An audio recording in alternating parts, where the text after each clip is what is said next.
My name is Agoo, and you're watching Blasted.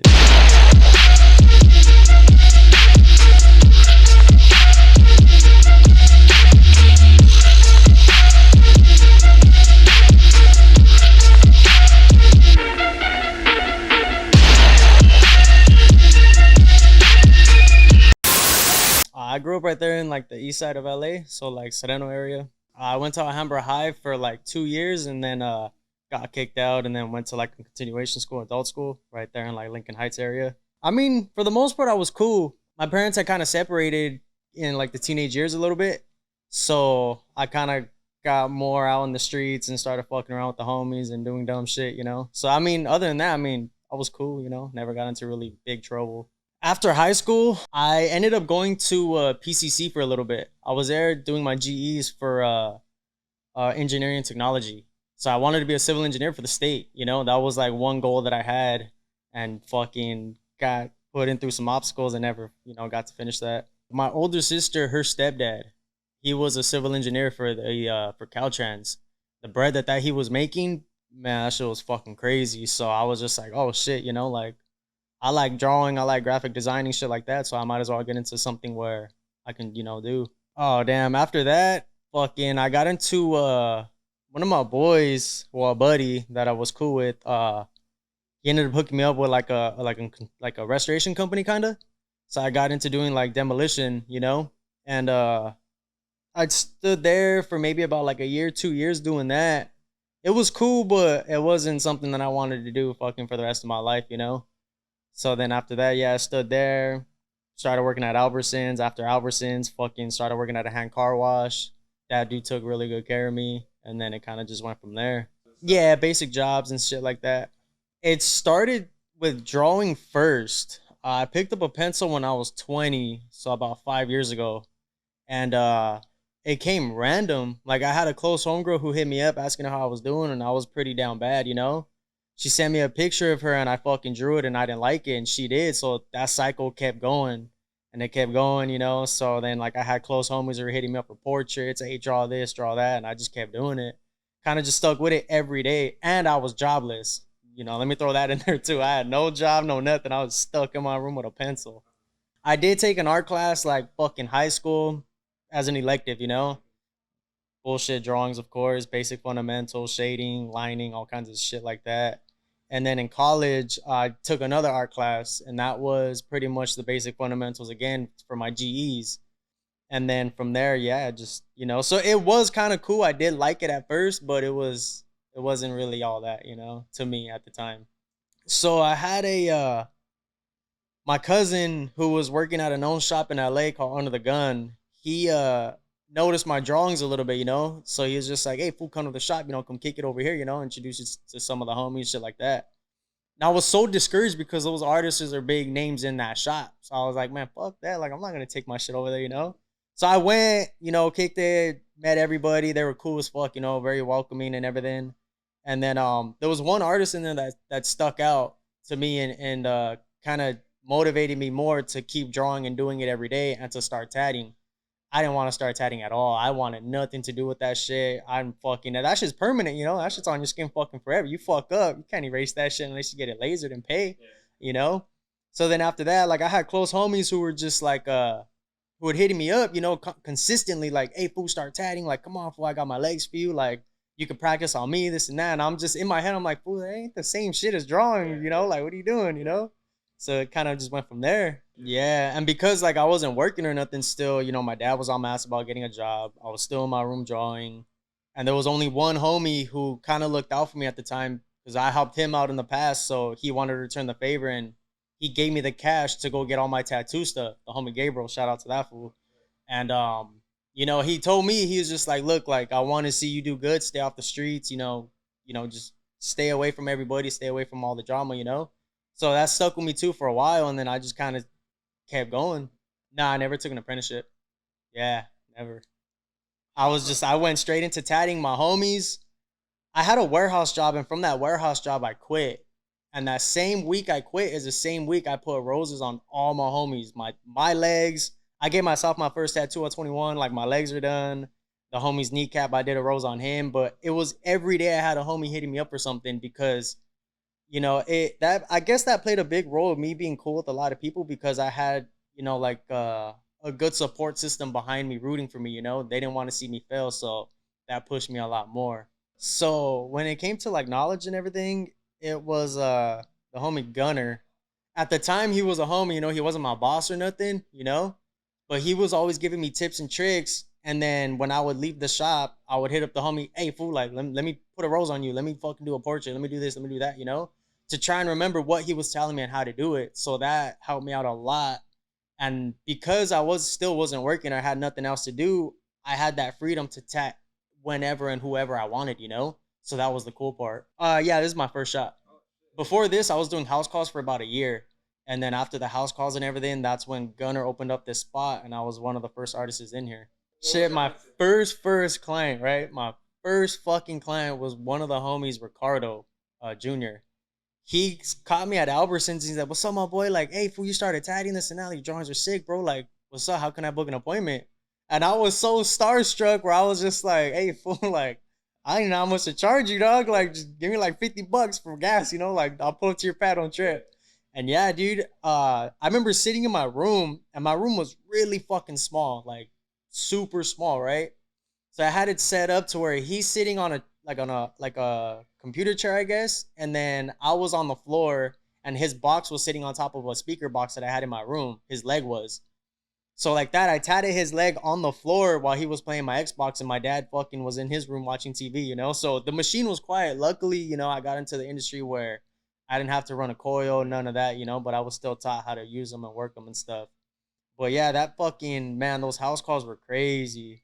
Like I don't miss it at all. Nah, dude, I didn't even know what I was gonna do at that point. I was still doing house calls and I was kind of feeling down and out. And I just had, you know, those close homies, you know, they just keep pushing, you know, like I'll get you some clients, you know, we'll have a tattoo party at my pad. And sure enough, you know, they would always come through with people or themselves, you know, stuff like that. Yeah, my cousin, yeah, Sweepy. My cousin Sweepy. Yeah, Lil Ray. Him, he was I pulled up to his house, you know, drinking, smoking, all that shit. And he told me he's like, "Hey, fool, hit up Gunner. He's gonna be opening up a shop like he was talking about you, you know." And I was like, "Well, fuck, like, all right, but you know, I'm gonna wait, you know." So then Gunner put up a post one day, and I was kind of already going through some things where I was tatting at a little office space. So I was just like, like I kind of want to get out of here already, you know. So I hit up Gunner and I slid up on his story and I wrote to him. I was like, "Hey, fool, just throw me in the corner. Like, I promise you'll never hear me. You'll never see me. You know, like, I just need a place to tat. I'll pay you whatever." And he called, he's like, "Here, give me a call." So he gave me his number and he gave me the whole rundown how a shop works. If I'm ready to start doing it, send me pictures of your work. I'm going to see where you're at. And sure enough, I did all that. And the next day I was in here. So the artists that were in here, they were already big in the industry and well known. So me coming in as like a young buck, I was like, oh shit. Like everybody was kind of cool enough to like give me those tips and tricks, help me out, you know, show me what I can and can't do in you know, tatting on someone's skin. And you know, if it wasn't for Gunner, I wouldn't be where I'm at right now, to be honest. Yeah, so I just kind of only wanted to be like a black and gray artist. I didn't really want to go into like the whole color world and you know lettering and stuff. I never was really good at lettering other than like basic cursive and shit in high school.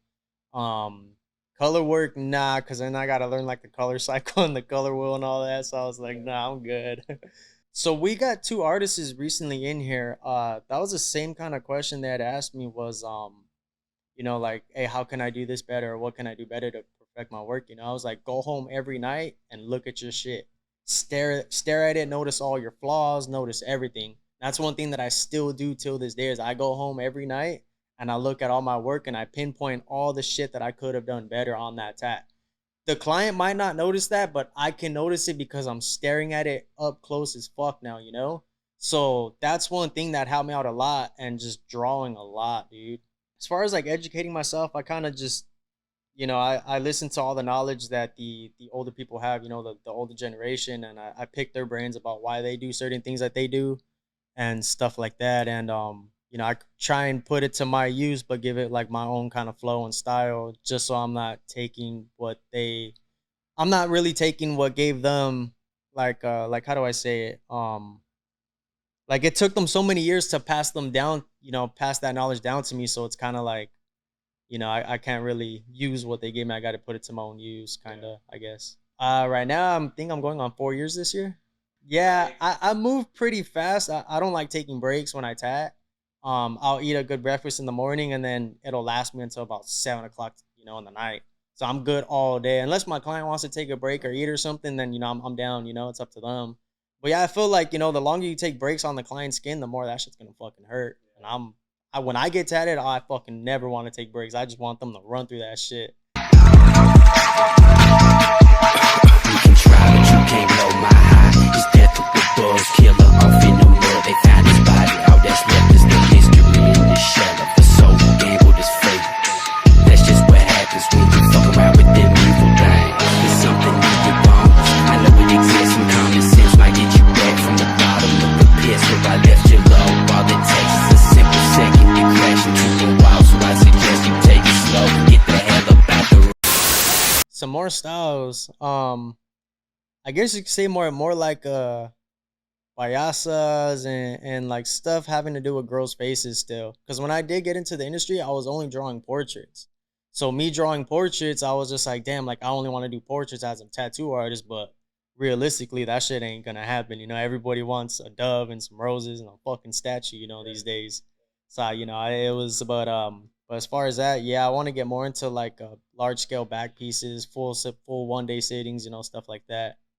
As far as black and gray realism, I gotta go with Gunner, Orcs, Chente for portraits, Pasco, Kendamo, JC. There's a few other big artists, but yeah, mainly them, because they're like on that black and gray realism side, and they're all large scale from some of the stuff that they do. But as far as portraits, who I look up to, it's got to be like Gunner, Orcs, and Chente, for sure. I've gotten tatted by Gunner. He did my front forearm, Rose and a payasa, and then I've got tatted by the homegirl Winona. She did the back of my arm, and then the homie Cliff. He did a portrait on my inner bicep, and then I do have an appointment with the homie Boha to finish off my neck at the end of the month. So those artists, and then like the homegirl, she does all like the writing on the side of my head and everything, like stuff like that. Forbidden fruit. So I have like my artists where I kind of know what they're good at, and I'll just go to them for those certain things. So eventually, once I get to my chest, I gotta book an appointment with a certain artist for that. Oh yeah, I've met these artists from Italy once. I was too nervous to like. I was like so starstruck at watching them tat. I was like, damn, this is like it looks exactly how it does in pictures. But it's Kendama and Pasco for sure. Yeah, I gotta collect something from one of those dudes one day. Oh, big ass back piece or fucking something large like how they do. Payasas, clown girls, shit like that. Big lettering, graffiti, some crazy shit. Everything that I've kind of had on goals, I've kind of checked off so far. So now it's like I have these 5 new goals for this upcoming year, and I want to try and check 2 of them off before the end of the year. But buy a house, some more cars because I love cars.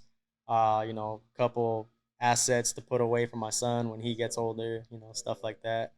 Oh man, that's a good question. I don't even know the answer to that one other than, just hopefully build more clientele and expand and travel a little bit more since I'm so secluded and I hate going out and meeting new people and shit.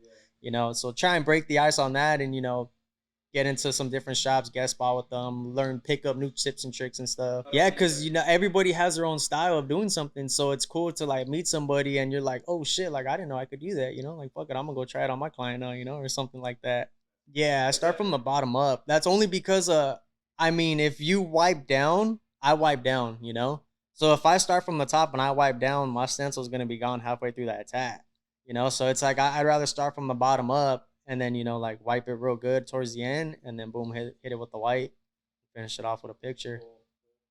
If I ever one day when I am big in the industry and stuff like that, and I do have financially stable to open up my own shop and stuff, I would take an apprentice. Yeah, I feel like it would be kind of cool, to guide somebody the correct way instead of showing them all the bad tips and tricks and shit.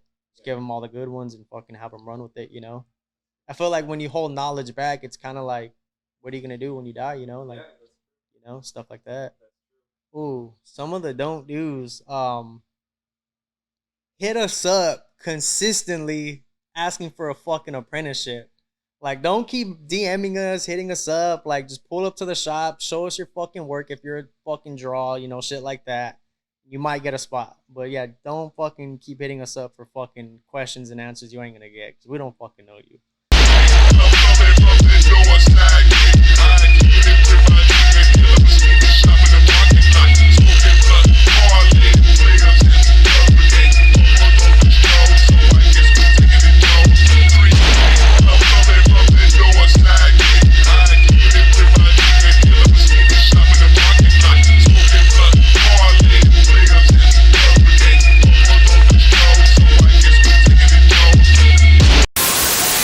Rotary shader.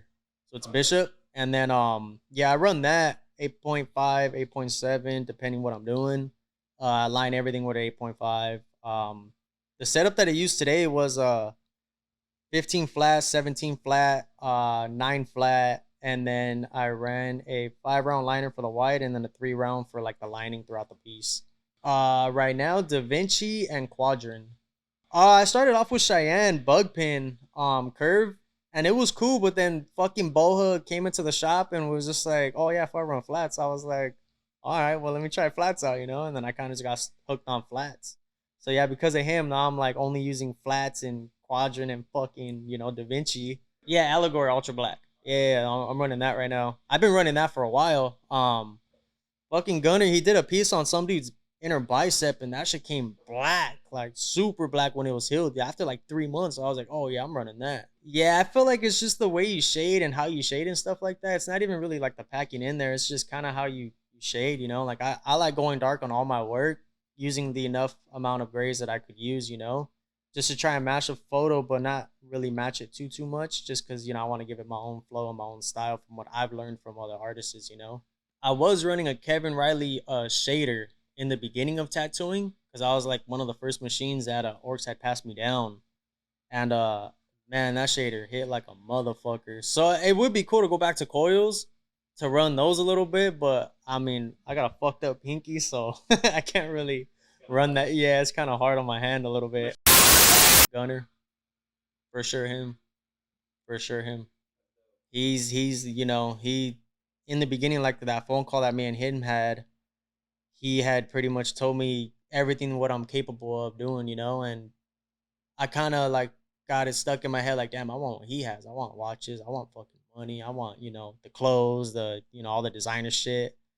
Yeah, sure enough, like I just kept listening to all the knowledge that he was giving me, and I still hold that shit with me till this day.